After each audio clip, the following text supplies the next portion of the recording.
Political earthquake in America. The worst and most difficult night for Trump. Last night was the most dangerous and difficult night for Donald Trump and his team following the leaks, or rather, the Signal Group scandal, which revealed plans for a United States military attack on Yemen. These leaks came from a group chat where a journalist, Jeffrey Goldberg, the editor-in-chief of The Atlantic, had been added. Yesterday, all American media, both pro-Trump and anti-Trump, left-wing and right-wing, launched round-the-clock coverage of the scandal. Discussions focused on the nature of the leaks, how they happened, their consequences, and the responses from Trump and his administration. For 4 to 5 hours, if not longer, American media had no topic other than the Signal Group scandal. Pentagon investigates military plan leak.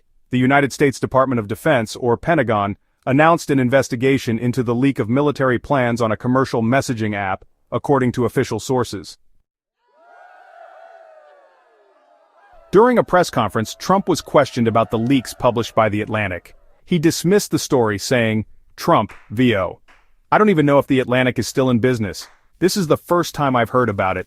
But if they were talking about the Houthis, then they did a great job, because you saw how successful our attacks were against them." Later, Defense Secretary Pete Hegseth, one of the figures implicated in the scandal, was asked about it. He responded by attacking Jeffrey Goldberg, calling him a fraud and a liar, and denied that war plans had ever been shared in the group, admitting that the group existed but denying the leaked content. National Security Council confirms the chat happened. Bran Hughes, the spokesman for the National Security Council, NSC, admitted that the conversation did happen, but they were investigating how the journalist was added to the group. Meanwhile, Hillary Clinton, who was heavily criticized years ago for her private email scandal, responded to the Atlantic report by sarcastically saying, "You've got to be kidding me." CNN compiled statements from Trump's allies, including Marco Rubio, Secretary of State, and Pete Hegseth, Defense Secretary, who had previously criticized Clinton for using unsecured communication methods for sensitive discussions, highlighting their hypocrisy. Several U.S. senators, both Democrats and Trump-aligned Republicans, called for heads to roll in Trump's administration. Politico reported that National Security Advisor Mike Waltz could be the first to be dismissed, with Trump seriously considering firing both him and Pete Hegseth. Congress is set to hold a hearing featuring National Security Advisor Mike Waltz and Director of National Intelligence Tulsi Gabbard. Both will testify on how such a sensitive chat was compromised and how a journalist infiltrated it. Potential Russian involvement?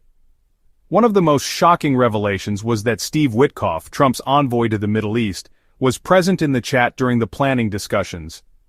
At that exact time, Witkoff was in Moscow, inside the Kremlin, meeting with Russian President Vladimir Putin over Russia-Ukraine talks.